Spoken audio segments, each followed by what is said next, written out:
Let the war games begin. A new Thanksgiving tradition, and by God, this was much needed for the Survivor Series, Tomas, because no more brand supremacy. Thank God. Oh my goodness. When the siren sounds, it's time for war games. And I feel like that was Mhm. everyone's sentiment going into Survivor Series this year with and you know me, I love me some brand split, but it looks like WWE is being very lazy with the brand split. Please don't get me into that rant right now. And there was really no point to the what I want to say stale formula that was WWE champion versus Universal champion, tag team Nobody champion cares versus about that tag team anymore. champion, intercontinental. This year would have been Roman Reigns versus himself. Yeah. So not a lot to go on with the brand supremacy, but we got not a new concept, but a new concept to the main roster. 20 years ago, when WWE required WCW, Triple H wanted War Games to come to Survivor Series. Vince hmm McMahon shot it down. He said it was too WCW. But Yeah. here we are 20 years later, and 5 years after the concept came to NXT, War Games is now a part of the main roster. And honestly, I think this was the best year to do it. We have a dominant faction in the Bloodline. We have some very strong baby faces in the match. The women's match was pretty damn good too. Oh And yeah. honestly, I think this pay-per-view delivered. It was. It's honestly. It's one of my favorite pay-per-views of the year. Thinking about it. And I'll tell you this much: going into this card, there were 5 matches on it. And I have not been this excited about a Survivor Series in at least a decade. Maybe even since like 2007, which had a very strong card. If you look back on it, that was the You last wanna TV 14 Hell in a Cell match between Batista and Undertaker on that show. And I don't think I've been you excited wanna about a Survivor Series since then. It's you want sad. to hear a hot take? This is Yeah, the best Survivor Series in at least 10 years. easily. Easily, because you don't have all this brand supremacy bull crap that nobody cares about. And like all And these rivalries feel organic. You have 4 yeah, like amazing matches. One match is average, and we'll get into that, but it's like it's Survivor Series should not be this hard, and Triple H proved that it can't be this hard, and it was awesome. It was an awesome I'll show. even go as far I'll even go as far as saying this was better than 2019. I know I was in the minority. I didn't mind the NXT inclusion, but it was oversaturated with triple threat matches. And, it was just a bit too much for my taste. I feel like this wasn't about this show versus this show and this champion versus this champion. This was about blood rivalries. Yep. And you have all the personal rivalries with the Bloodline and Drew McIntyre and the Brawling Brutes, and you have the Sami Zayn and Kevin Owens situation that we'll get into later. God. This was just again, this was the best year. This was the best year to bring War Games to the main roster. Yeah. This is a fantastic Survivor Series from start to finish, and we waste absolutely no time with getting to the War Games concept. We're introduced to the show by the one and only Ozzy Osbourne, WWE Hall of Famer, one of my favorite rock stars. And we kick it off with the Women's War Games match, Tomas. It is Team Belair, led by Bianca Bellaire, the Raw Women's Champion, Asuka, Michin, Mia Yim, Alexa Bliss, and a returning Becky Lynch, taking on Bayley, Dakota Kai, Io Sky, Nikki Cross, and everybody's favorite Rhea Ripley. Now, let's address the big one. Becky Lynch was revealed as the final member of the babyface team after a separated shoulder at SummerSlam, and this is her big comeback. So you should be seeing the writing on the wall with the finish here. But what did Call you it think of a this match? I'll let you blessing start. in disguise. I'm kind of happy that Becky Lynch was gone for the past few months because we had a lot of filler between SummerSlam and now. And I feel like Becky Lynch is coming back into the fold at the perfect time. She's freshly turned babyface. Everything about her Thank just God. feels fresh now. Thank God. And, I will be the first one to admit I defended the Becky Lynch heel run. I thought she did a fantastic job of what she was given. But apparently, in an interview, you were right. She said she never wanted to go heel in the first place. But you talk about a performer that took something that she didn't want and she knew that it wasn't going to work, and she made it work. The big time Beck stuff was super fun. The outlandish outfits, the really good promo she was cutting. But you could tell even in this match, she's back into a more comfortable position. And, she didn't miss a step in this match. I thought she looked really good. Oh, Let's run over the rules of War Games really quick if yes. people Yes. aren't familiar with the concept. Please. 2 rings Yes, you heard me right. 2 rings were at this event. They are surrounded by a giant steel cage, and there are 2 teams of 5. So 2 members of each team start off the match, and they go for 5 minutes. After that, after 3-minute intervals, another team would enter the fray. The match does not start until all 10 competitors are in the ring. That's when the siren goes. That's when War Game starts. You win by pinfall, submission, or surrender. That is one thing they did not go over. I don't know if that was a rule this year or not, but if one of your teammates decides to surrender, you can end the match that way. There are no disqualifications in this match except one. If you leave the cage, you're disqualified. Your whole team is done. It's basically a forfeit. So classic War Games in WCW lore, there was a roof on the cage. Triple H decides to basically go into this new generation of War Games because the roof would limit these people with their high spots and all that. So he kind of decides to equal this by adding the rule that if a team member escapes the cage, they surrender the match for the whole team. And I think that's where the surrender rule comes into play. But yeah, no disqualification, just absolute chaos. Yeah. Man. Yeah, I really like that rule because it doesn't give an option for any other team to run. And we start off this match with Bianca Bellaire starting off for her team, and I think that's a really good characteristic to point out for her. She's the big bad baby face. She is the leader of her team. And, you know, I made this comparison when we were talking about Wakanda Forever. T'Challa led his troops, and as a king, he was in the forefront. Bianca Belaire is the leader of her troop. She's the first one to start out there. I thought that was an excellent detail. And she's going one-on-one with Dakota Kai, who is the most experienced out of all 10 of these ladies inside War Games. She is famously known for turning on Tegan Nox in a famous War Games match in NXT. And I thought this was a really cool way to start off the match. One thing I will say about this match right away, and it's his biggest flaw, it was pretty sloppy in the beginning. I don't know. Yeah. Corey Graves tried to pass it off as the ladies were nervous. And you can't say this is the first women's War Games because we have a ton of them in NXT, but a little rough around the edges for some of these spots as we'll go in. And it was a shame to see because all 10 of these ladies are really good. These are 10 very solid workers. Yeah, there were a few spots in here. Like, granted, there's a lot of positives to say about this. This is a very, very, very fun opening contest. Very fun War Games match in general. Bianca Belaire looks like a legitimate badass going in there first for her team, being, I don't want to say the sacrificial lamb for everybody because that's the wrong term to use, but she was basically going to the battle lines, you know, like full throttle. So the heels had the advantage in this. Io Sky comes in to help out her tag team champion partner. We get the dream match sequence between her and Asuka, which was great to see, and the crowd reacted to it in kind. Can we get that one-on-one at WrestleMania, please? WWE, slap a woman's title on one of these ladies, and I want this match. I want them to go an hour-long Broadway, Japanese style. These two just absolutely kicking the shit out of each other. But before Asuka enters the match, this is where we got botchy really early in the match. So Kai and Sky were trying to go for this double team where Kai would kick Belaire in the corner, and Sky was trying to do, like, think of Jeff Hardy, how he does that slingshot drop kick. She was trying to do that, but the cage was like limiting her. And she tripped up not once, but twice. And the spot came very sloppy. And it was a shame to see, especially from Io Sky, one of the ladies that has probably some of the most experience. You know, she's famously known for jumping off the side of War Games with a trash can over her head. Just like a couple years ago, I think. Dumb. There was a bit of a callback to that, too, and we'll get to that in a bit.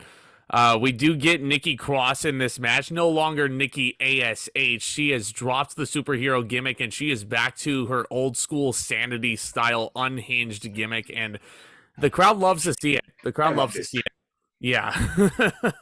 Nikki I loved Nikki in this match because she is throwing kendo sticks and trash can lids. Everything with the kitchen sink. And I feel like that was Nikki's whole function, was to bring in the weapons, but she had a couple of good spots in there. She had a big dive and everything. She looked good. She did. She enters the match and she just sits on the top rope and she's giggling. She's just looking at all these ladies beat each other up. And I love this gimmick. Can you believe out of her, Eric Young, Killian Dane, Alexander Wolf, that she is the only member that survived from Sanity, and she is still here, still going strong. And again, she feels, again, go back to what I said about Becky Lynch. She feels more comfortable in this role. It doesn't feel so forced. I know the Nikki ASH was her idea, but I don't think WWE let her execute it in the way she wanted it to. So you Yeah. put her back in this natural element, and she works so much better. Yeah, put that gimmick to ashes. You're welcome.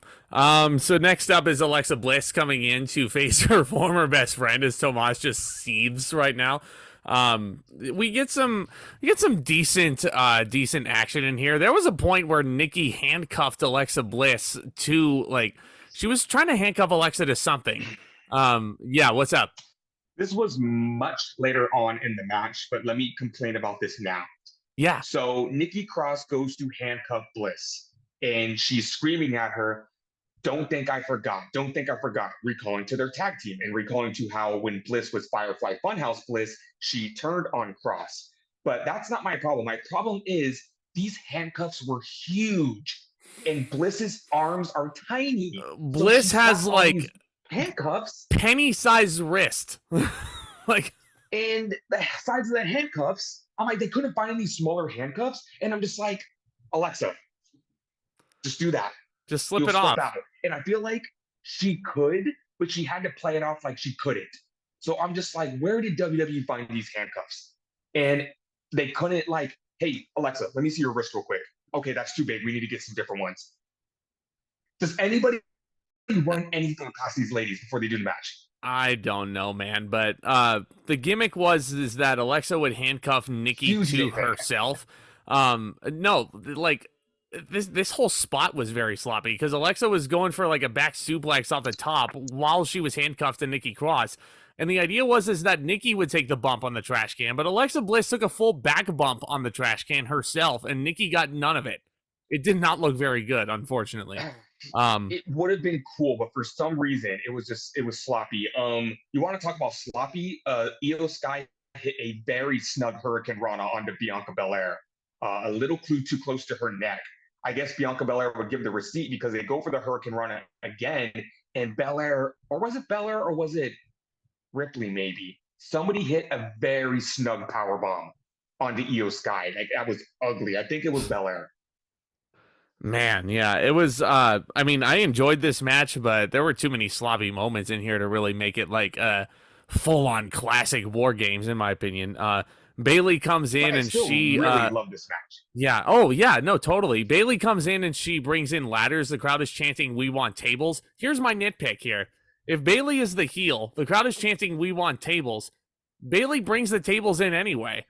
Like, her character that's completely against her character to listen to the fans there. She should have totally, like, looked at the crowd, and I think there was a missed opportunity for her to, like, "You don't get tables." She should have put those off to the side and let Michin bring them in, but...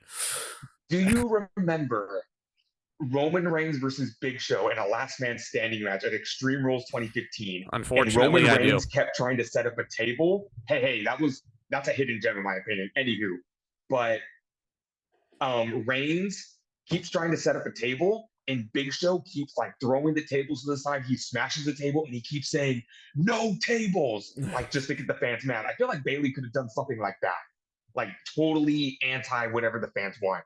You don't get tables at all, but there were a lot of tables that were broken in both War Games matches overall. We do have Mia Yim come into this match. The crowd very much was against the Michin renaming, and WWE very quickly backed off on that choice, but it is still her nickname. It means crazy in Korean, I believe is what they said. It's a fine nickname. I don't want that to be her permanent name. And it's a shame that WWE can't use her actual nickname, because in TNA she was known as the HBIC, the head bitch in charge. Again, it sucks that WWE has to well, she was known as so much. She was known as the HBIC in NXT as well, but I think it's more so to fit like the OC's, like, you know, the OC's vibe. Yeah, but and I like Mia Yim, so hopefully they just keep pushing her in a correct direction, because it's so nice to see her back, and she fit like a glove in this match. This whole show, didn't this have a very black and gold feel? like a very NXT black and A gold bit, yeah. And I think that's partially because Hunter was behind the pen and not the lunatic that's retired now. But, And this. you have Ripley and Sky and Kai and Mia Yim and Bianca Belaire and so many NXT alumni in this match. This was really good. We Rhea get Ripley near the comes end of the in. match, and yeah, she's a house of fire. She's hitting riptides on everybody. She is, the big muscle. She looked amazing in this match. It's crazy how just like 6-7 months ago she was lost in the shuffle, and now she's exactly where she belongs, and that's in the main event. She was the big heavy of this team. Judgment Day lending Rhea Ripley to this match, but we get near the end of the match, and we finally get the face off we've been yearning for 4 months. Oh. Bianca Bellaire and Becky Lynch versus Damage Control. Yeah, and well, first off, finally say. Let's not forget, we also got Becky Lynch entering the match last, and the match beyond officially gets underway, and it's absolute bedlam in there. Lest we forget the Becky Lynch versus Rhea Ripley face-off, which I am amazed we have never gotten one-on-one. And now I want to see that. Don't you want to see that? This way. I want to see that. Very much. When Rhea Ripley came to the main roster during the whole pandemic craziness, Becky Lynch was pregnant. So she was off TV for a year. When Becky Lynch finally came off, she was on SmackDown. And when they finally got on the same show on Raw, Rhea Ripley was injured. She was a babyface doing other things. So it's crazy how certain wrestlers never cross paths until it's time. And now it is perfectly the time. Again, a fresh Becky Lynch is back. You've got a Judgment Day Rhea Ripley. This is the best Rhea Ripley has been since getting called up to the main roster, in my opinion. I know her plans got very derailed by the pandemic, and it's really cool to see her back in that main event position. It took a couple years for finally there. Oh, totally. And the sequence that she shared with Becky Lynch was magical. It was really like instant chemistry between those two. I'd like to see them go an hour Broadway together. It would be excellent wrestling. There was great counters out of the Riptide and all that stuff. Rhea finally does hit the Riptide and someone breaks it up. There's a great sequence where Asuka sprays blue mist into Rhea's face. I don't think I've ever seen blue Muda style mist come out of anybody before, but I can't recall another instance, but it's. Yeah, I did not realize it was blue. But that was really cool. So yeah, we finally get the face off that we've been yearning for. They're going at it. Near the end of the match, this is where things get really crazy. You got kiss of death attempts, reversed into the manhandle slam. Everyone is down. And then Becky Lynch sets up the tables. She puts Damage Control on the tables. She climbs to the top of the cage. And before she could hit a leg drop, Bianca Belaire hits a KOD on Bayley. Her knees go first into the cage. And I just said, ow, I hope Bayley's knees are okay, because that was a nasty spot.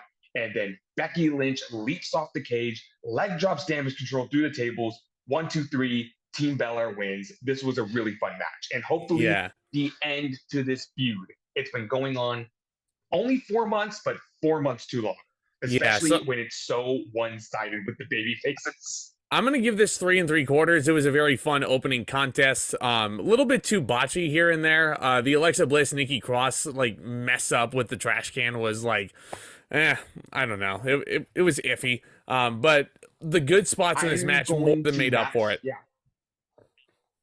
I'm going to match your 3 3/4 stars. I wish this could have been 4.5 stars easily. But again, a little too botchy, a little too sloppy for my liking. And I want to see more women's war games. Me too. This was excellent. This was the perfect pairing. Again, this was the perfect year to do it. Yeah. This was a really, really, really great way. Absolutely. Great way to kick off the show, but there's something I need to address before we continue. Let me just say that the right team absolutely went over in this match, because Becky Lynch has been on the shelf for 4 months since SummerSlam with a separated shoulder, and now she's here. She's evening the odds for the baby faces here, and she picks up the big victory like she should. And this should translate, hopefully, into a Royal Rumble victory, and then she goes on to challenge Ronda Rousey at WrestleMania, but that's another story. But here's my thing. It's at the expense of a great stable in Damage Control.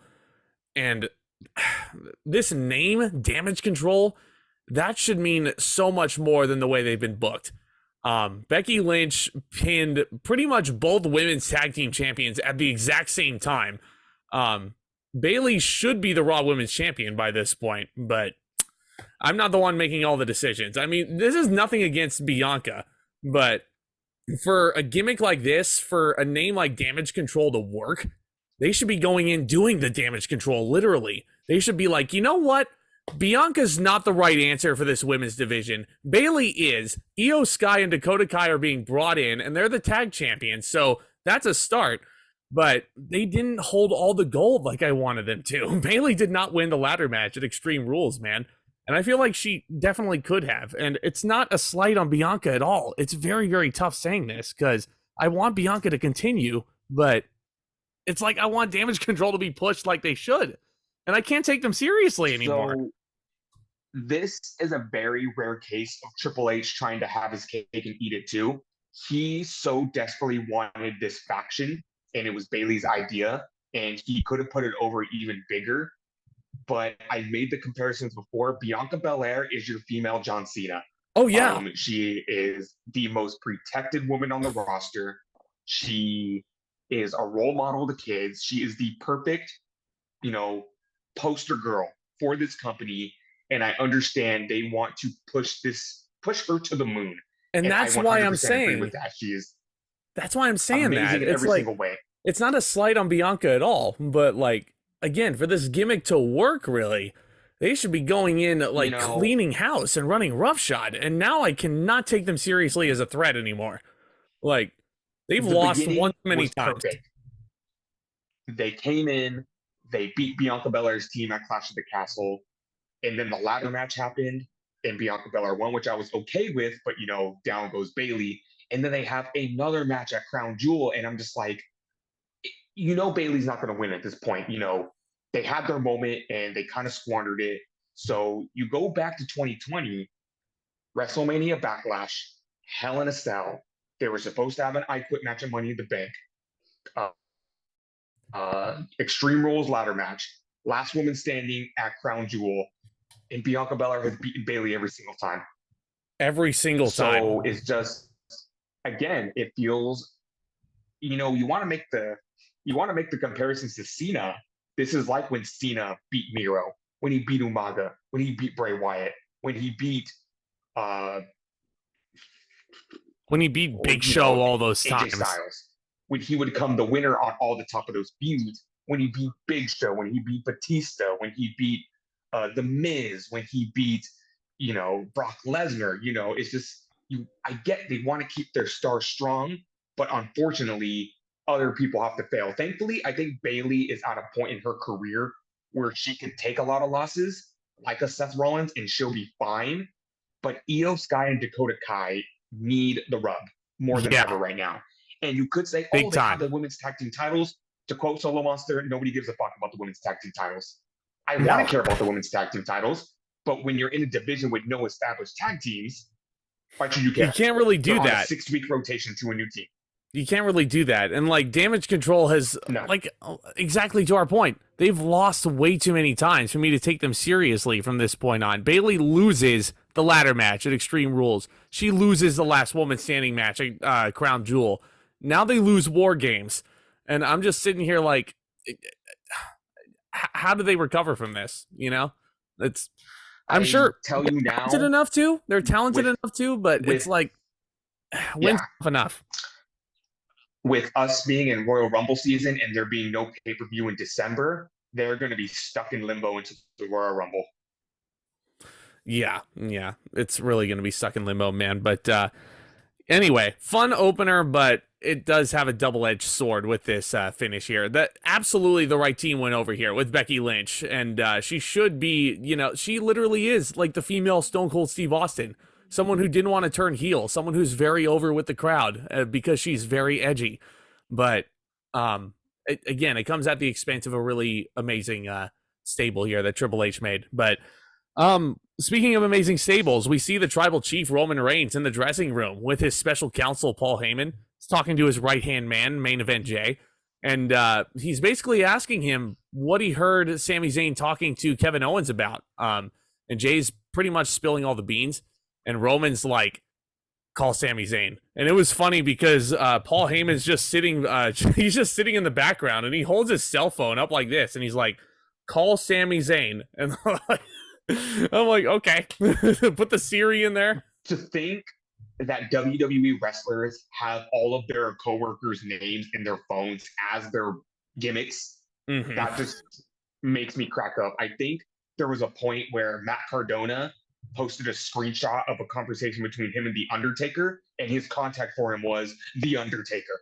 Nice. Or that is crazy. Yeah. So that's going to be an ongoing, again, under the Triple H era. I like that all these backstage segments have meaning. There's no Alexa Bliss promoting a credit card. There's no Street Profits eating pepperoni pizza because they're in the Little Caesars arena. There's none of that pointless stuff.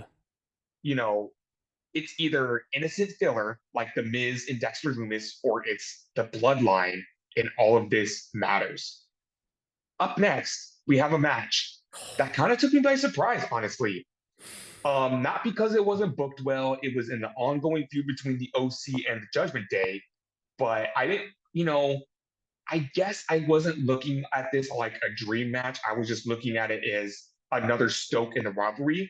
But for only the second time in history, AJ Styles takes on Finn Balor. And when this one got underway, I was so excited. This match reminded me why I love AJ Styles so much. This match made me so happy, dude. First of all, let me just say that both faction leaders come out with a special mask. Finn Balor comes out looking like the dark version of Epcot that we saw him as at Extreme Rules when he fought Edge. And AJ Styles comes out with that what you call that mask? I don't know what it's called, but it was badass. What? The badass Japanese mask that he has on his shirt.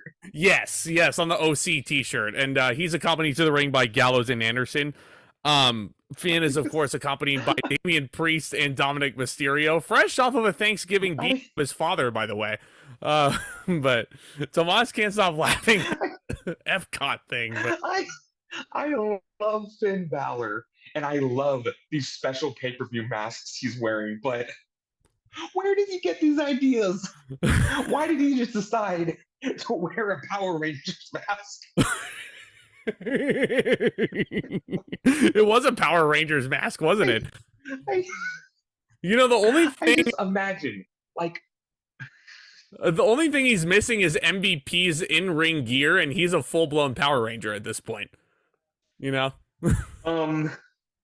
just imagine, Byron Saxton or Mackenzie Mitchell interviewing Finn Balor before a match and them saying, how do you feel about your match going tonight against AJ Styles? And then Finn Balor just going, I can't breathe. Something like that. So, anyhow, joking aside, this match was excellent. Don't stop, please. I want to see more of these masks at every pay-per-view. Yeah. Oh, I want to see this. Yeah, I want to see more Finn gimmicks. Yeah, it was so awesome. So awesome! Oh, this made me so happy. And it was a proper babyface and heel dynamic, because if you remember when they fought at TLC, they were both faces at the time. This was a great story. It harkened back, honestly, to classic technical wrestling masterpieces of Fall Brawl past. I was reminded of Ric Flair versus Arn Anderson at Fall Brawl 1995 when I saw these two go in there, because it's a similar story. They know each other super well. Because AJ Styles just has this way of putting on modern day matches without the crazy high spots. I just can't get over how crisp and clean all of the offense was in this match. There was this excellent exchange between Balor and Styles, where Styles hit the Pele, and then Balor immediately comes back with the Pele of his own. Balor has the better Pele, by the way. There's an excellent spot where Styles hasn't executed this move in a while, but he does the moonsault off the top rope into the reverse DDT. There's swing blades all over the place. There's Styles and Balor trade Ushigoroshis, which was awesome. Yes. I knew you marked out when Bálor attempted the Styles Clash. He should have hit the was so Styles freaking Clash. cool. No, he should have hit the Styles Clash. Like, if he had done that, this match would have gotten 5 stars easily. That's my only nitpick. Finn should have hit the Styles Clash. But I marked out when I thought Styles was going to go for the spiral tap, but he instead went for a 450 splash that was countered into the shotgun drop kick. Oh my God, I loved every single part of this match. We almost got a 1916 from Bálor. They got the OC and the Judgment Day stuff out of the way when they started brawling into the crowd. They did. This is one of the best matches all year for WWE. I fucking love this. I would agree with that sentiment. Like, thinking more and more about it, I loved this. The storytelling, Finn Balor's selling of his knee throughout the match, softening it up for the calf killer. Very, very old school style wrestling here, and I adored it from start to finish. The OC and the Judgment Day, to your point, brawl through the crowd. Go ahead.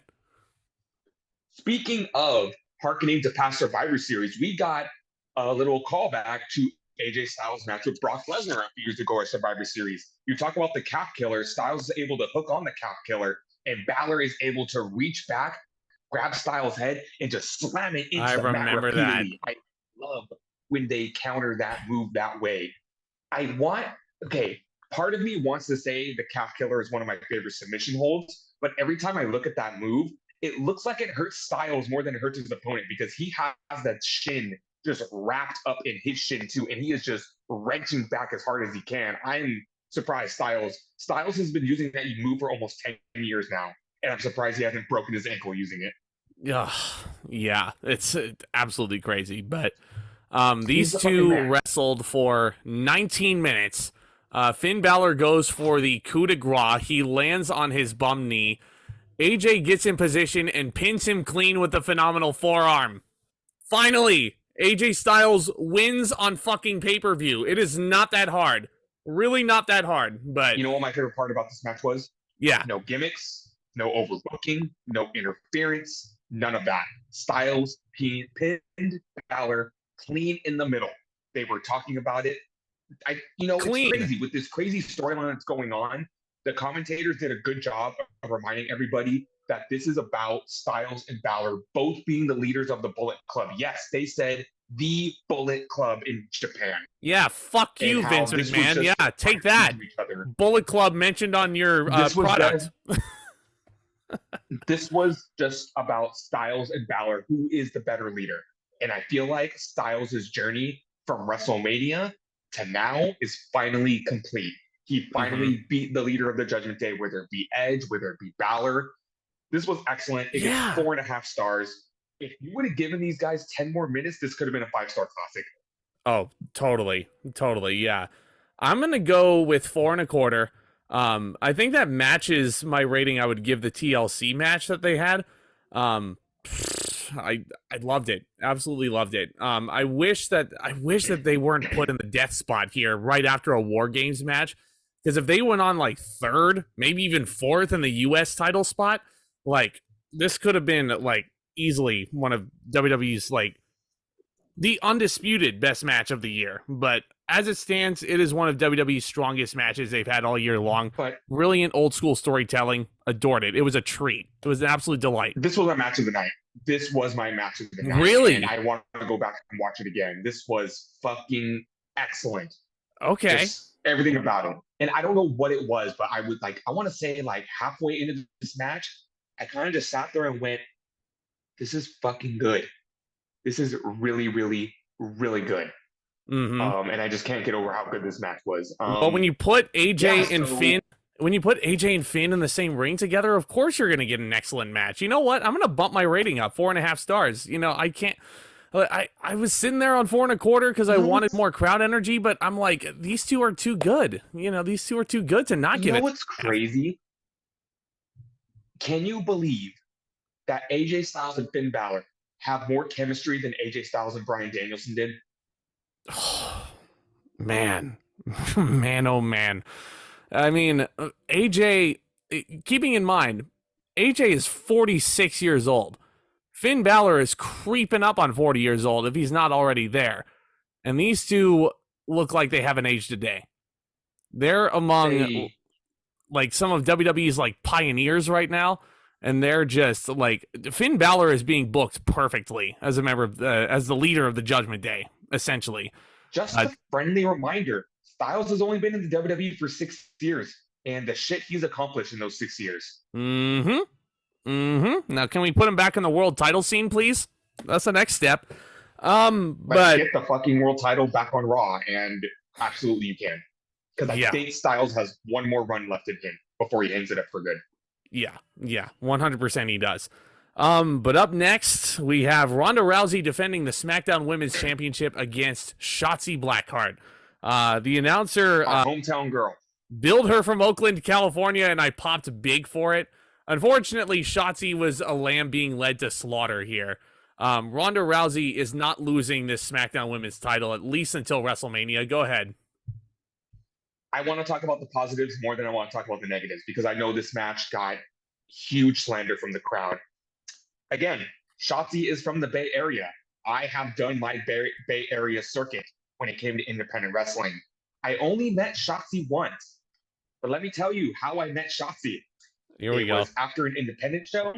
She was not wearing any shoes. She was stoned off her ass, and she was eating a slice of pizza. And I took a picture with her, and now she's challenging for the SmackDown Women's Championship. I have kind of from the sidelines watched her career from Hood Slam and all of the other independent promotions she's been in. Hood Slam. She was a contestant on, Missy High as Shit was her gimmick in Hood Slam. Man. Knowing her peers, and then, one thing that they did bring up on TV that I did see a lot of, because I have her and her sister on social media. Her father did pass away earlier this year, so she had to take a lot of time off, and she dedicated the match to her father. And just to see her come from, small time beginnings, I marked out the first time she was on NXT and they let her strike the Hood Slam pose. It's just, again, everybody support your local indie wrestlers, because you never know who the next Shotzi is going to be, who the next Thunder Rosa is going to be, who the next Jeff Cobb is going to be, who the next JR Kratos is going to be, who the next Brian Cage is going to be. He was born in Sacramento from Chico. It's crazy. It just blows my mind. Who the next Jungle Boy is going to be. I don't mean to toot my own horn, but it's crazy that last year I shot Jeff Cobb a message and I said, dude, I'm seeing all of your shit in New Japan, and you are just fucking amazing. I wanted to let you know that. And, he's a humble guy. And he said, oh, thanks, man. Like, I hope to see you out on one of these shows again. It's crazy. It is absolutely crazy, my friend. But anywho, absolutely nuts. This match got a lot of shit from the crowd. Number one, because it kind of just came out of nowhere. Ronda Rousey is being booked like a monster right now, and nobody believes Shotzi was going to win this championship. I disagree. I'm glad that this match was on pay-per-view, because if everyone's going to sit there and complain, we don't have any new stars, you have all these women on SmackDown, they're not doing anything with them. Well, here you go. How do you expect Shotzi, Raquel Rodriguez, Natalya, Aaliyah, Emma, Xia Li, how do you expect any of these ladies to get over if you don't give them a chance on the big stage? Yeah. If you're just going to sit there and bitch and moan and whine and complain that they're not being used on SmackDown, but when they are getting used on SmackDown, you don't like it there? Again, the division can't rest on the shoulders of Becky Lynch and Sasha Banks and Bayley and Charlotte Flair. Like, you got to elevate your other stars too. So I really like that Shotzi got this opportunity, even though I know she wasn't going to win. And if she would have won, I would have did a backflip, because that would have been fucking cool. These two small-town Filipino girl from Oakland winning the SmackDown Women's Championship would have been freaking awesome. But with Ronda Rousey holding the title with Shayna Baszler in her corner, which I think is a great decision, having her be Ronda's new heavy. Shotzi really did not stand a chance, unfortunately. And the crowd in Boston was chanting, "We want Sasha," pretty early on in this thing. Again, I agree with you. You can't really elevate your new stars, and you can't fully depend on the 4 horsewomen to put your women's division over. You got to elevate some new people and put people like Shotzi and Liv Morgan in the mix there. And Shotzi getting this opportunity was cool, but unfortunately, I just don't think she had the best chemistry with Ronda Rousey. The match was just average to me. I will give them credit. And here's the thing. I will give them credit for being inventive, though. The spot where Shotzi took the dive, yeah, the spot where Shotzi took Shotzi was into the crowd. Oh, loved it. Shotzi knew this was her opportunity, and she fucking showed up. This match, again, call me biased all you want towards Shotzi. The sloppiness in this match, the miscommunications in this match, in my opinion, were not Shotzi's fault.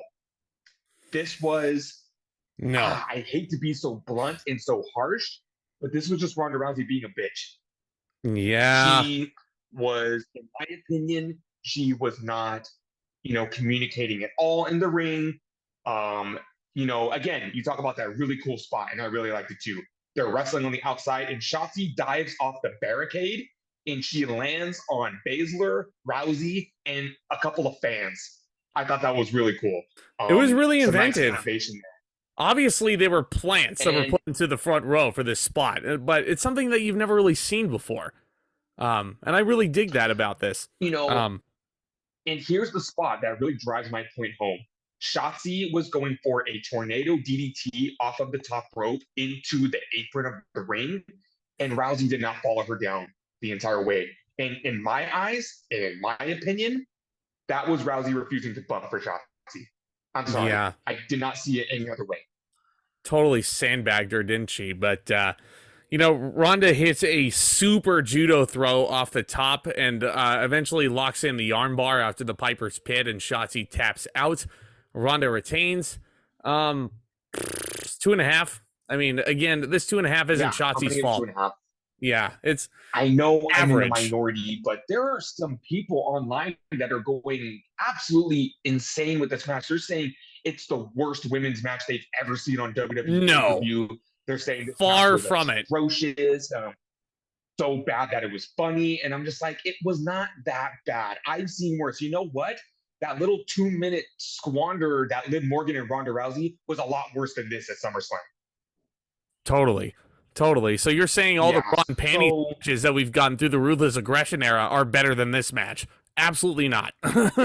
Exactly. So again, call me biased, because Shotzi is from the area. But again, I want to see her get more opportunities. Again, guys, you love Raquel Rodriguez, you love Liv Morgan, you love Emma, you love Dana Brooke, you love Lacey Evans. How do you expect them to get over? How do you expect them to get over if you don't give them a chance? Right. It's just, I don't want to say it's Ronda being selfish or anything like that, but I don't know. I mean, you bring up a lot of really valid points about that touchy subject. Again, people are getting, they're starting to get, they're complaining because there's now rumors that Charlotte Flair is going to come back. You're like, oh, I don't want Charlotte Flair again. Okay, you're going to boo the girl that is on top. But then you're not going to support the people they're trying to get over. Right. See, and I don't even think Charlotte's going to SmackDown when she comes back. I think the plan is Bianca versus Charlotte at Mania, but we'll wait to see what happens. It's still a few months away, but I could be very wrong. There's a lot that could happen. But anyhow. Because in my opinion, this is totally off the subject.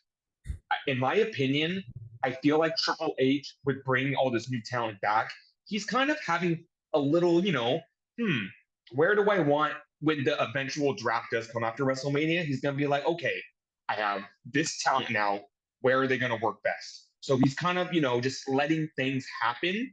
And then everything's going to be locked into place after WrestleMania. Because, it's like Triple H inherited a house. But the house is a complete mess. It's just a disaster all around. So he needs to spend time dealing with the mess. And when he gets it all cleaned up and everything's good to go, he's going to have a beautiful mansion. But you can't expect, he was given a shit roster for the most part. So he's making some investments. He's bringing some new people in. He's readjusting all of the old storylines.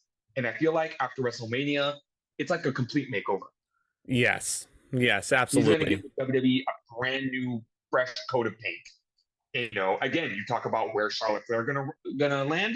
She could be on Raw. She could be on SmackDown. I think Triple H is gonna have a little fun with it.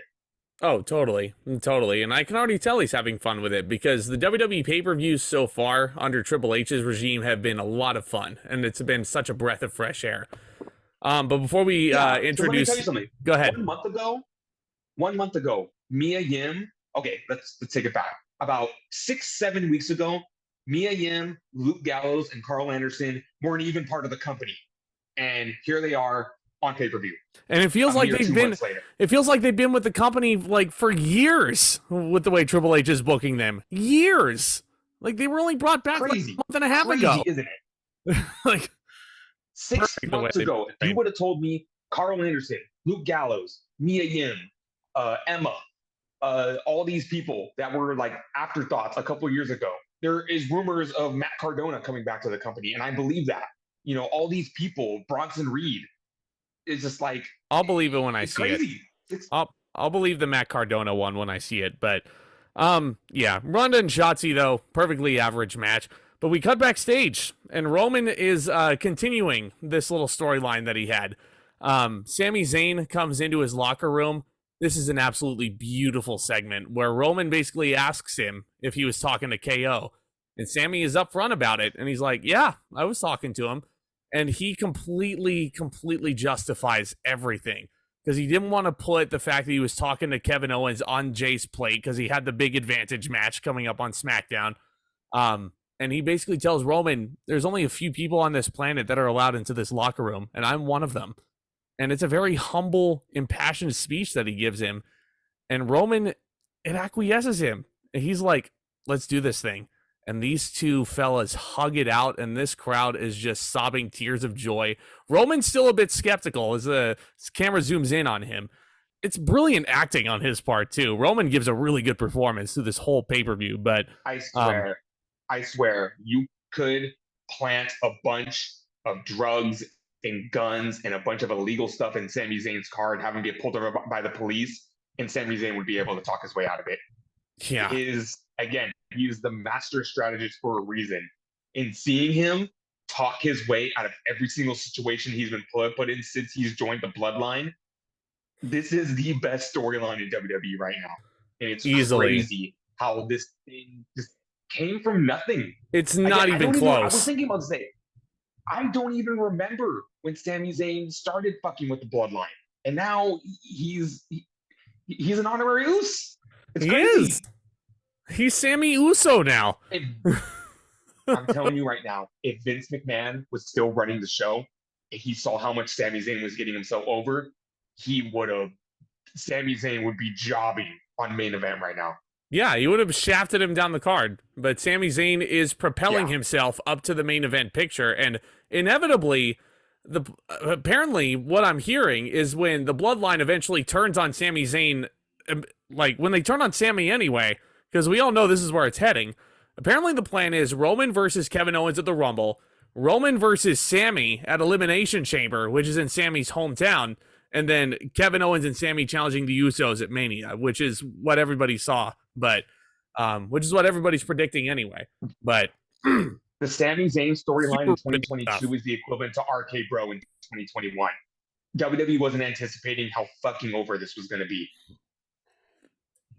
Well, you have someone competent in charge now, and this is what you get. You get goodness. Speaking of goodness, Tomas, speaking of readjusting from some crap that we got earlier in the year, what do we have next? You know, again, this was just a match that kind of came up, kind of took me by surprise. It's a triple threat match for the United States Championship. Seth Rollins is defending against Lashley and Austin Theory, and oh my God, do we need to talk about some stuff, how we've gotten to this point right now. Where's Austin Theory's briefcase, Tomas? Where's his briefcase? Yes, we will get to that, but we first have to talk about the new uber ultra aggressive Lashley. Lashley lost the United States Championship a couple of months ago to Seth Rollins after an attack from Brock Lesnar. And after he was down and out, he still fought Rollins, and Rollins was able to defeat him. Lashley embarrassingly lost to Lesnar at Crown Jewel, but Lashley laid down the beatdown on Lesnar after the match. The next night on Raw, Seth Rollins held an open challenge for the United States Championship. And Lashley seemed like he was going to accept, but he beat down Rollins instead, put him through the announce table. Here comes Austin Theory with his Money in the Bank briefcase. He looks like he's going to win, but Lashley stops him, and Theory loses. He fails the cash in on the United States Championship. The world is up in arms. They can't believe it. All of a sudden, Theory is their favorite wrestler. How could you bury Theory? Yada, yada, yada. You guys didn't give a fuck about Austin Theory. Well, you didn't give a fuck about Austin Theory, but a lot of people cared about the tradition of the Money in the Bank briefcase, and a lot of people were talking about how stupid it made Austin Theory look, mainly because that Money in the Bank contract is supposed to be for the world title, right? The U.S. title is not the world title. The tradition of the Money in the Bank briefcase. Gee, Asuka was handed the women's championship the night after she won it. Otis lost the briefcase to The Miz, who cashed in and lost the title a week later. Brock Lesnar didn't know he had a whole year to cash it in, and then he lost the title 1 month after cashing in. Baron Corbin got rolled up by Jinder Mahal the night he cashed in. Braun Strowman's Hell in a Cell match went to a no contest when he cashed in. What am I forgetting? Oh my goodness. Nikki Cross cashed in the night after and then lost the women's title a week later. Oh my gosh. The Money in the Bank briefcase does not mean shit anymore. No. It's so sad to say, just because the Money in the Bank briefcase used to be so much fun, but not anymore. Not anymore. But losing the briefcase might have been the best thing to ever happen to Austin Theory, because there's no more selfies. He's completely serious now. And he comes out there and he looks like almost like a 2005, 2006 Randy Orton without the attitude problem. You know, he comes in and Seth Rollins comes out. Rib him. They fucking rib Theory. Because during his entrance, I look up and I go, why the fuck are there Beyblades on Theory's Titantron?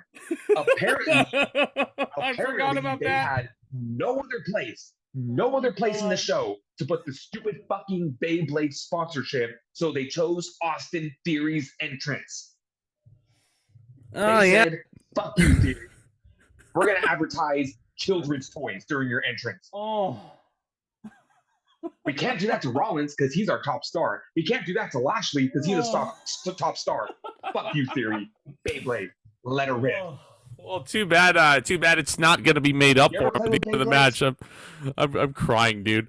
But Seth Rollins comes out. Beyblades? I have a lot of stories of having bloody knuckles in elementary school thanks to fucking Beyblades.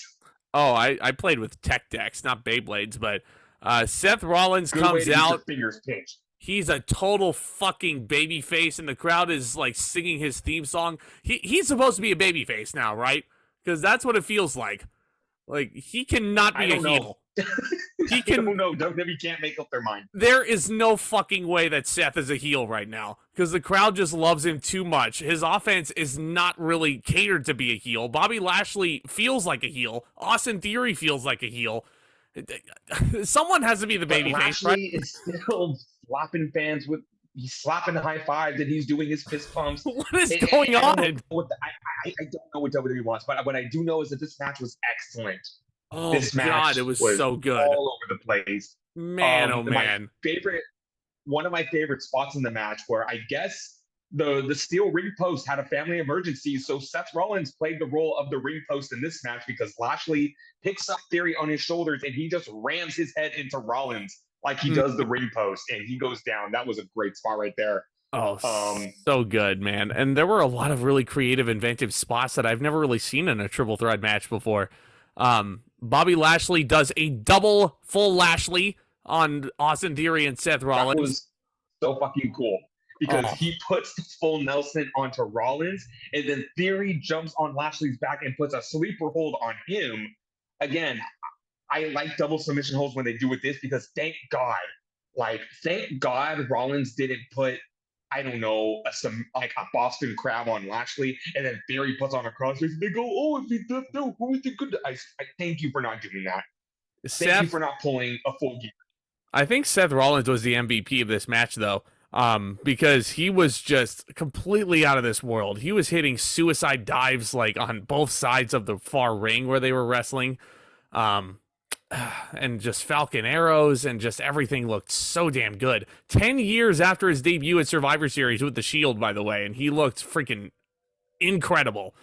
Rollins uses Lashley as a human springboard to hit a curb stomp on the Theory. Mm-hmm. That was fucking cool. Theory almost hits the 8-count down on the Lashley, displaying his strength. Lashley is able to get Theory down, and then before he can pins, Rollins hits a beautiful frog splash for a very near fall. And it was around that time I was really into this match. The crowd was so into this. They were buying into every single near fall. And like, honestly, this match was so great because it felt like it could have gone any way. And this is the kind of match that you put on pay-per-view to make your mid-card titles feel prestigious. And Triple H has done a brilliant job with them feel like they mean something. A lot of people were making the comparisons to Cena, Rollins, Lashley from Royal Rumble 2015. And I wouldn't say this match was that good, but it had the potential. You had Lashley playing the role of Lesnar. You had Theory playing the role of Rollins. And honestly, Rollins was your Cena in this match. He was the tenured veteran. Lashley was the unstoppable monster. And Theory was the brash and cocky heel, the young brash and cocky star trying to win the championship. And the finish was beautiful. Rollins hits a superplex, and as he's about to go into the Falcon Arrow, Lashley hits a spear under Rollins, which lands a brainbuster onto Theory, but Theory is able to get to cover to Rollins, and before Lashley could realize Theory is covering, Theory wins the United States Championship. And part of me, okay, I was shocked. I kind of marked for this. Part of me wanted to say, why didn't you just let Theory cash in the briefcase? But then I realized Theory did this on his own. He didn't need a briefcase. He won the match on his own, and that's what Triple H wanted. He wanted, I feel like Triple H is just putting Theory through the ringer, and he's saying, Theory, you're talented, you're a good wrestler, but my father-in-law wanted to push you to the top without even you proving yourself. You have to prove yourself now. And I think Theory is just, he's being put through boot camp right now. And I think this United States Championship win is a hell of a lot more impactful when he won the title from Finn Bálor earlier this year. Totally. Because it really felt like he earned it, right? And I agree with you. That finish was absolutely beautiful. I want his first title run to be stricken from the record books. I want this to be his first true run with that United States title. Yeah. Because I feel like they just threw the title onto Theory just because. But this time, he actually earned it. And I don't want Theory to drop this title no sooner than WrestleMania. No sooner than WrestleMania. Book a strong babyface against Theory to take this title off of him. Johnny Gargano, what? I'm sorry, I'm getting off a bad cold here, but that would be a brilliant story. Put the U.S. title on Johnny, please. As badly as I want to say Mustafa Ali. Yeah, it's not working. I hate that I have to say that. It's not going to be Ali. If Ali didn't get concussed in 2019. Well, yeah, then we wouldn't have gotten the Kofi Mania run, but in any regard. In an alternate universe, Mustafa Ali beat Bryan Danielson for the WWE Championship at WrestleMania. Yeah, but as it stands right now, Austin Theory is holding a beautiful United States Championship belt, which is still one of my favorite belts on the roster right now. It was a great triple threat match, and I'm going to give 4 1/4. I'm going to give him 4 stars. Yeah, 4 1/4. 4 1/4 for me. This was, I didn't like this match as much as I liked Styles and Bálor, but this was still super exciting, super pulsating. It was just, out of this world. Out of this world triple threat. It was so good. But we cut to our main event, Tomas. It's a men's War Games match. The Bloodline going up against Sheamus, Ridge Holland, Pete Dunne, Kevin Owens, and Drew McIntyre. One thing to note is that Kevin Owens is dressed up like the War Games inventor, Dusty Rhodes. And he's wearing a Dusty Rhodes t-shirt out to the ring. His elbow has a red bionic elbow to it, which I thought was a brilliant touch. Pete Dunne starts the match off for his team up against main event Jey Uso, which I thought was awesome. They wrestle for 5 minutes, of course, as per the tradition of War Games. Ridge Holland, Ridge the Fridge, goes in, and Michael Cole actually did refer to him as Ridge the Fridge, and I thought you were just joking about that on the Extreme Rules podcast, but they actually do call him Ridge the Fridge. Oh yeah, they've been calling him that since the summertime.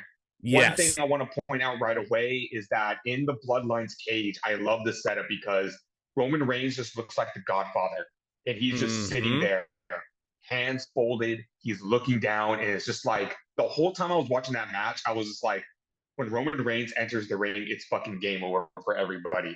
You got Solo Sikoa, the enforcer, just, you know, he's got his stance that was just really cool. And again, this faction is just it's once in a lifetime. Such a and good you know faction, you have man. and again, this is being combated by, you know, some of the most over baby faces in the company. They're letting Butch be a lot more like Pete Dunne. Ridge Holland a year ago was being scoffed at, but he's one of the better hosses on SmackDown now. Sheamus is finally an over babyface. Drew Thank God. McIntyre is an over babyface. Kevin Owens is an over babyface. I hate the cross-brand shit, but that's not the point. This was the perfect babyface team to go against the Bloodline. Oh, and this was my match of the night, mainly because of the storytelling and the fact that it's War Games and it was just pure chaos. This match was not about the spots. It was not about, you know, I don't want to use this terminology. It was not about, I'm just going to stay with spots. It's not about the high spots. It's not about the weapon spots. It's not about if you could do a triple Spanish fly through 5 tables. It wasn't about that. It was about the drama that was unfolding in this match. And early on in the match, Jay is getting beat down by the Brawling Brutes. You think his brother Jimmy is out next. Reigns puts his hand out and says, no, Sami Zayn. Oh, I loved this. And prove yourself. So Sami Zayn going in there with the one member of the Bloodline that does not like him in main event, Jey Uso, and he saves him a couple of times from some close calls in the match. Like he pulls him out of the way of, I forgot what move he pulled him out of the way for, but maybe it was from a Kevin Owens super kick. Maybe it was from something like that. But then it might have been a bro kick.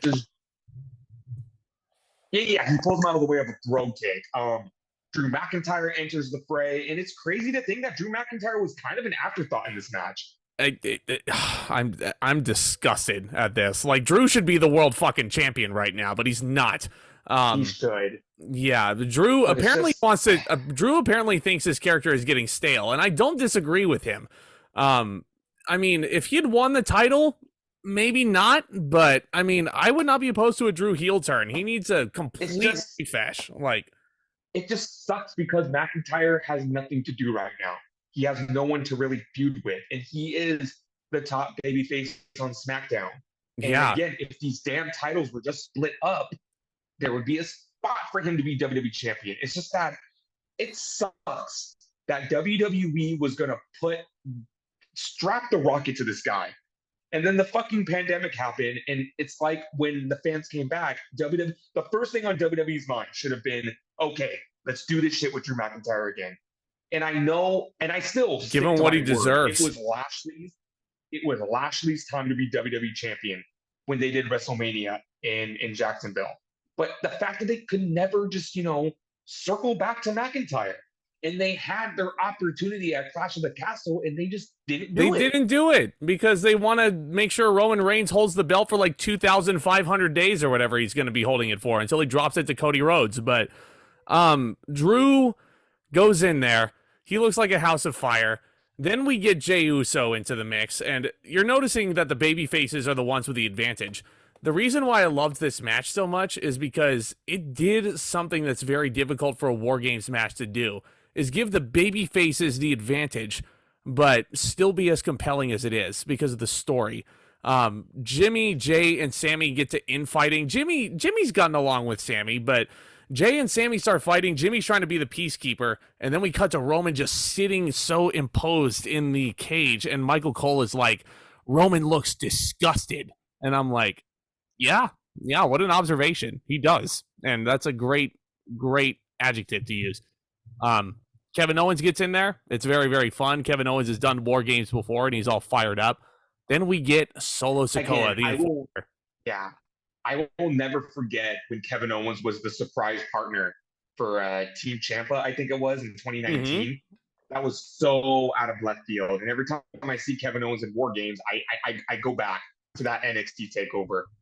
Kevin Owens just came back, and again, I'm going to stick with this. I know Kevin Owens is a damn good heel, but I think he's a better babyface. He is. He's so endearing. His run And his run in 2020 and his run now is just like, I was upset when he turned heel in 2021. It's just that he just has this way, and it's not like he's a good guy as in, oh, look at me, I'm such a good guy, I'm gonna shake hands and kiss babies. It's just that he has a way of rallying up the crowd, and his intensity just makes you love him as a babyface. Well, and also just so much more passionate in his face.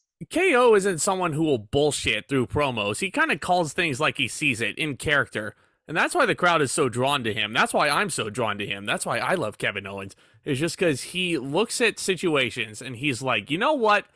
This is how I see it. And I'm not, like, he acts like a narrator. You know, he's not like someone who's taking a side, but he's very, I don't know what the word is really. But point being, Kevin Owens is a super endearing babyface. Everybody loves him.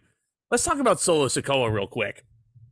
This is a performer on NXT 2.0 that I wasn't fully into necessarily. I knew he was part of the Uso and the Bloodline family lineage there.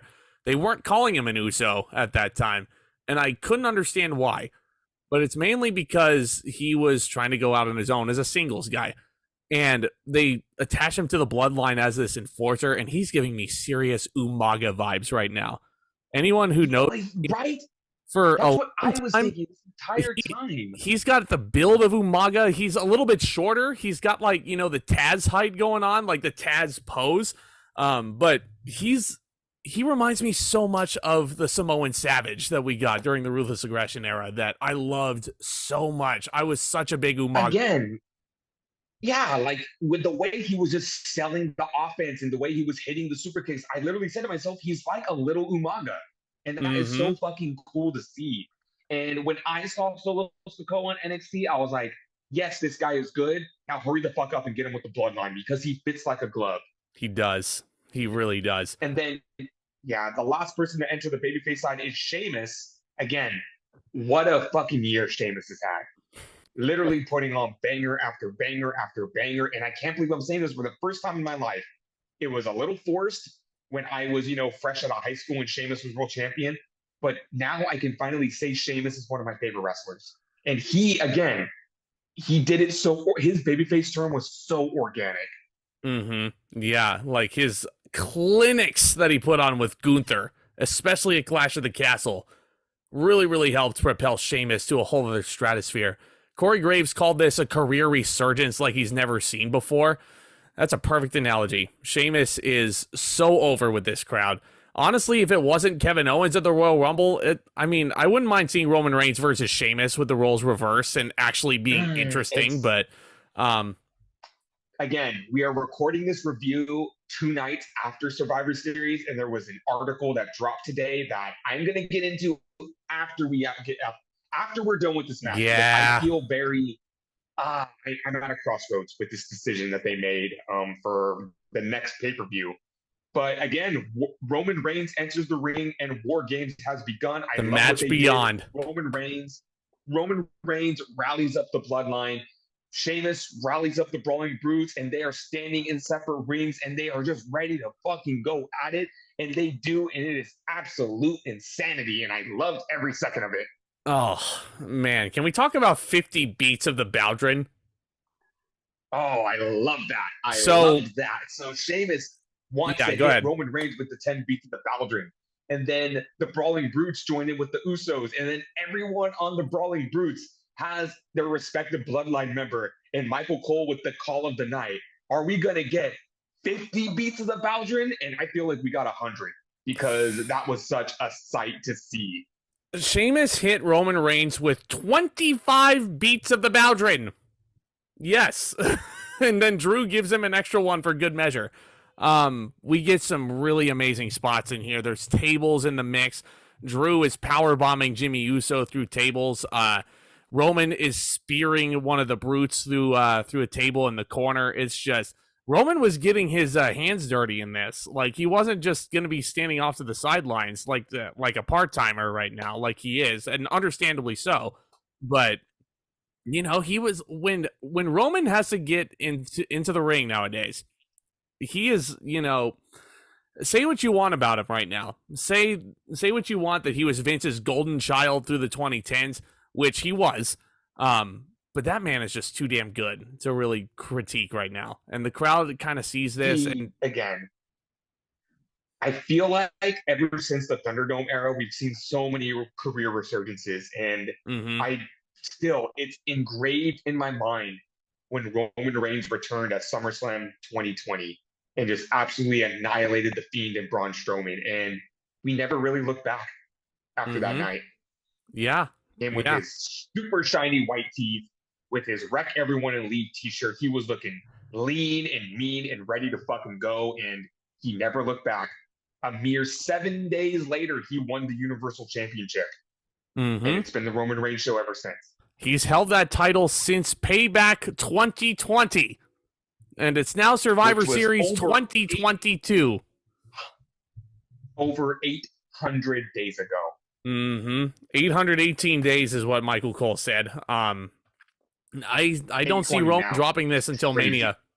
Roman's probably going to drop it at Mania, but we gotta enjoy it while we can, because this is probably going to be the last big Roman run that we're getting. I'm not even 100% sure he's going to drop it at WrestleMania. I remember WrestleMania 2021 when I thought he was going to drop it to Danielson. Well, and if it's 2 fucking years later, here we are. If it's Cody Rhodes, then he's going to drop it. But if it's anybody else, like The Rock, like he's probably not going to lose to The Rock. But I mean, I have an idea. I have an idea for that. But this match, such brilliant storytelling throughout the whole thing. The gimmick was, can the Bloodline trust Sami Zayn? And it's a very simple story. And they passed with flying colors. You know, here's the thing. The match was not about that until 1 day before the pay-per-view. Everything up to that was the Brutes getting in it with the Bloodline and then recruiting Drew McIntyre and then Kevin Owens being the surprise partner.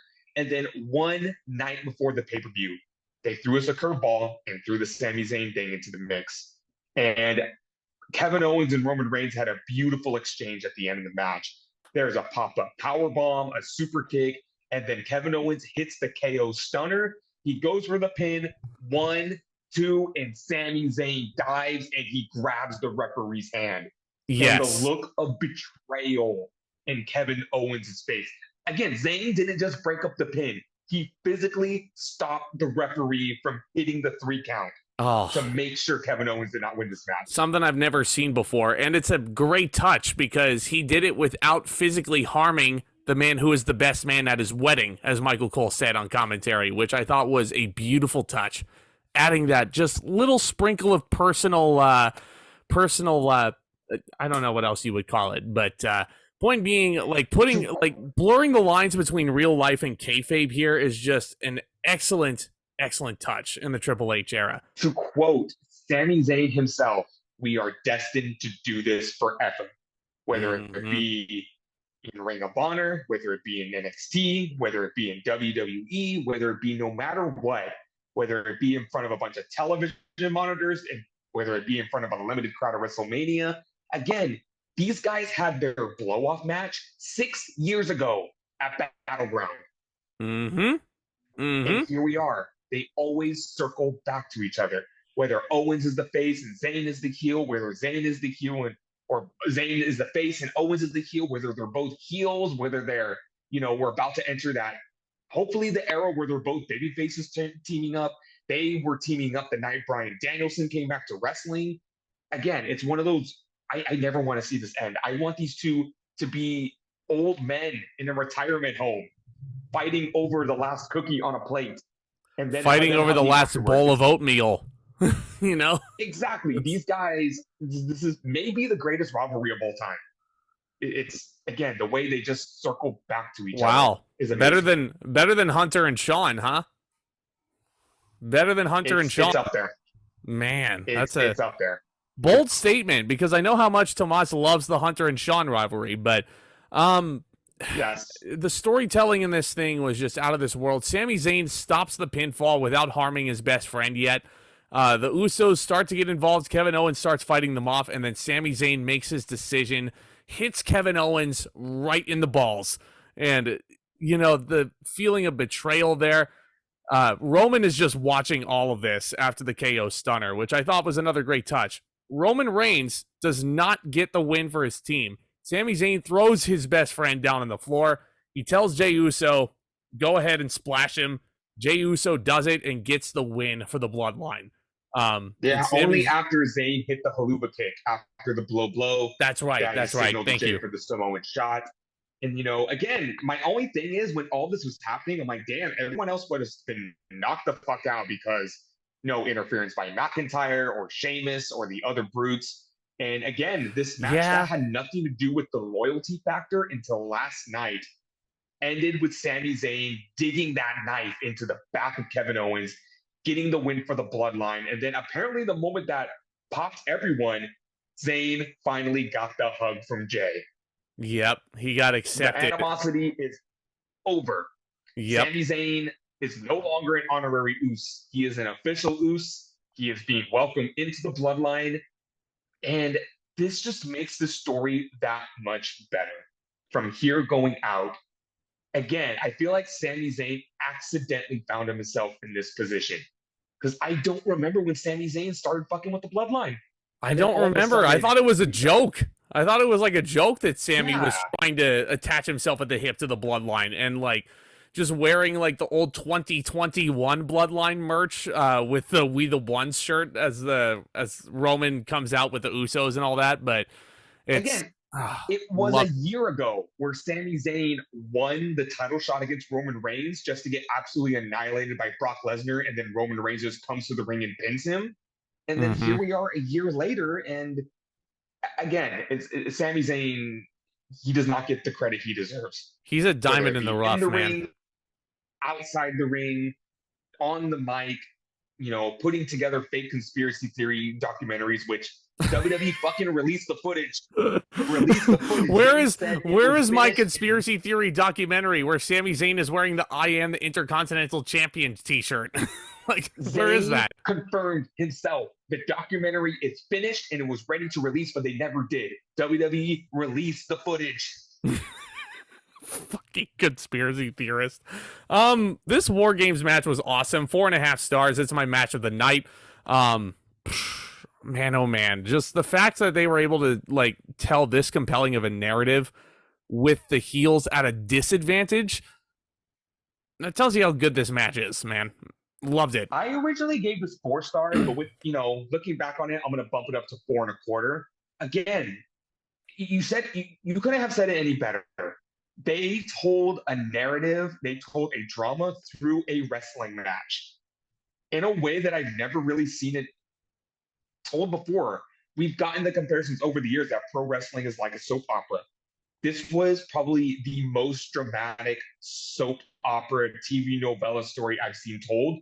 With not, again, this match wasn't about how many flips can they do before they put someone through a table and this and that. There was no blood. There was no, you know, absolutely insane spots I can think of in this match.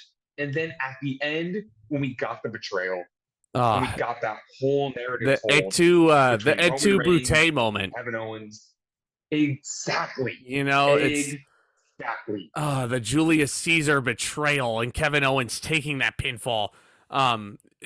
Just so good. And everybody, like, those of you who follow my movie reviews, you know I'm a big Shakespeare fan. So seeing this play out, seeing the betrayal play out was just excellent. But so I was alluding to this earlier. Yes, let's talk about it. So what I wanted to see next, I wanted to see Sheamus versus Roman Reigns for the WWE Universal Undisputed Championship at the Royal Rumble. I think it would have been a nice consolation prize. We all know Sheamus isn't going to win, but I feel like that would be an excellent match. It's something we haven't seen in like 7 years. This is not the Roman Reigns and Sheamus match we got in 2015. It's someone Roman has not beaten yet in this reign either, so it's a fresh matchup for him. Exactly. Roman Reigns, I mean, Sheamus is freshly turned babyface. There's an easy, you know, segue in between the Brutes and the Bloodline. And I thought it would have been really fun to see something different. However, it was reported today that apparently Roman Reigns is going to fight Kevin Owens at the Royal Rumble.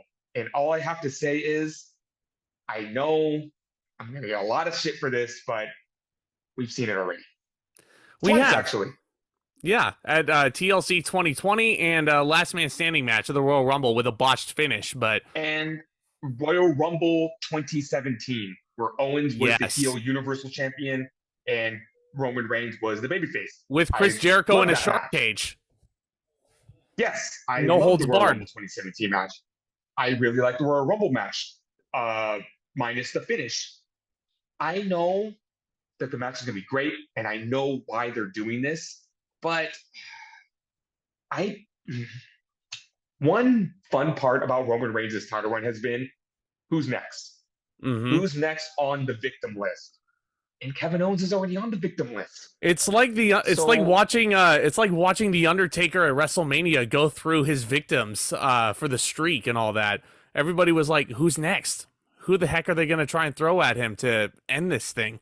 Shawn Michaels, Triple H, Ric Flair, CM Punk, God forbid. Finally ending with Brock Lesnar at WrestleMania 30, but it's like it has that same sort of appeal. Roman Reigns' long, run at the top of this dynasty. It's giving me Undertaker streak vibes now. Because it's like, who the fuck is gonna end this?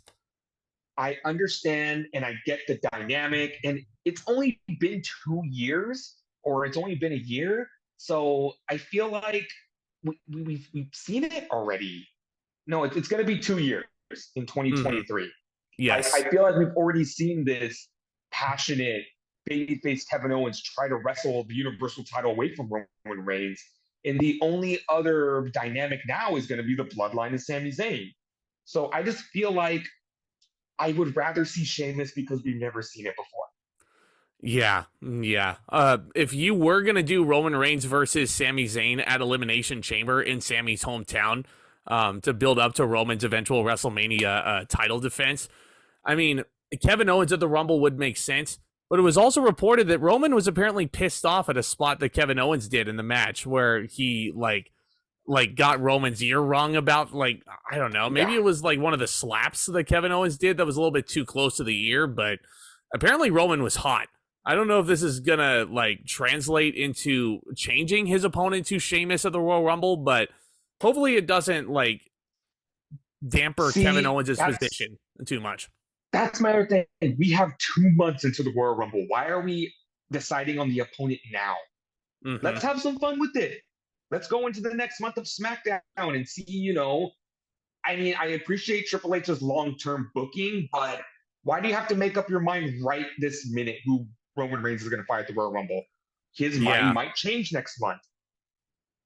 It might change next month, but then again, at the same time, people were giving shit to Vince McMahon about not knowing what the fuck he was wanting to do. Very famous, itty bitty, little tiny itty bitty nitpick. Yeah, move Kevin Owens to SmackDown. Yeah, you think so? Yeah, he doesn't need to be on Raw. No, unless he does not need to be on Raw. Unless you want to team him up with Johnny Gargano to do a handicap match against Tomas, there's no reason for him to be on Raw right now. So. It's But here's the thing. There are no opponents on Raw right now for Kevin Owens. If the story is on SmackDown, just fucking move him to SmackDown. Yeah. I prefer him on SmackDown.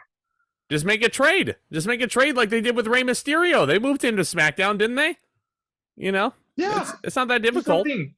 So, Triple H, make up your goddamn mind with these rosters, please. Yeah. The draft cannot come soon enough, but yeah, overall, man, Survivor Series 2022, the more and more I think about it, there were 5 matches on the card. One match, the weakest match was just average.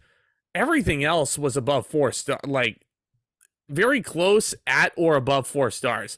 So I think I'm comfortable giving this a 9. I loved this show. I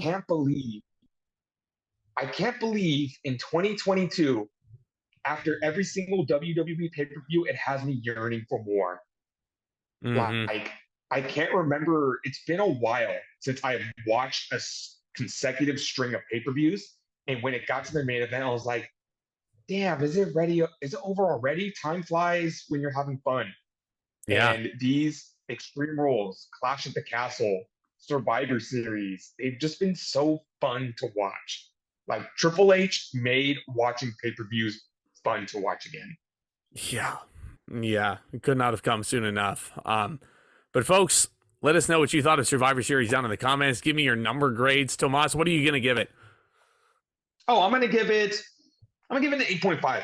It was a very solid night. Yeah. Excellent 5-match card. Again, WWE, they know they're hitting the sweet spot right now. Yeah. I don't You know, need 15 matches in 5 hours. I hope that War Games is an annual thing at Survivor Series right now. Maybe they make it its own pay-per-view and split it off from Survivor Series and do the traditional format next year, but you never know. You never know. November 2023 is a far reach from now, so I'm here to enjoy the ride. Now, and go ahead. So we have 2 months until the next WWE pay-per-view. What do you want to do next? What do we want to do next? Well, we have Great American Bash 04. We have Vengeance 04. Do you guys want to see a retro poll? Let us know down in the comments section below. I am game for that. If Tomas is, if we have the time, absolutely. we'll up.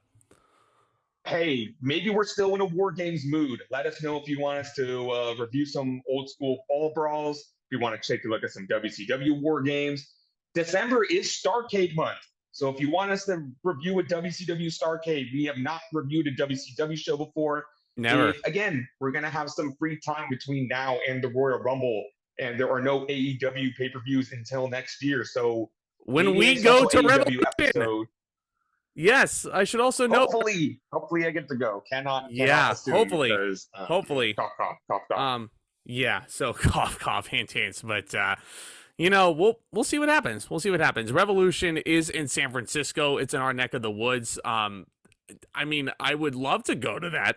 WrestleMania is in Los Angeles though, so that's going to be you know, a big thing on our budget list for the springtime. But Revolution, if you guys are in the San Francisco area, if you're at that show, if you're at WrestleMania in Los Angeles, let us know if you're there, and you know, we would love to interact with you guys as well.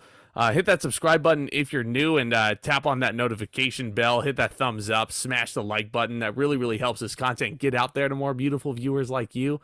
It's going to be fun, man. It's going to be really fun. I think next up is going to be Great American Bash 04, though. Let's talk about a shitty show and just have fun with it. You know? I'm going to take you back to the past.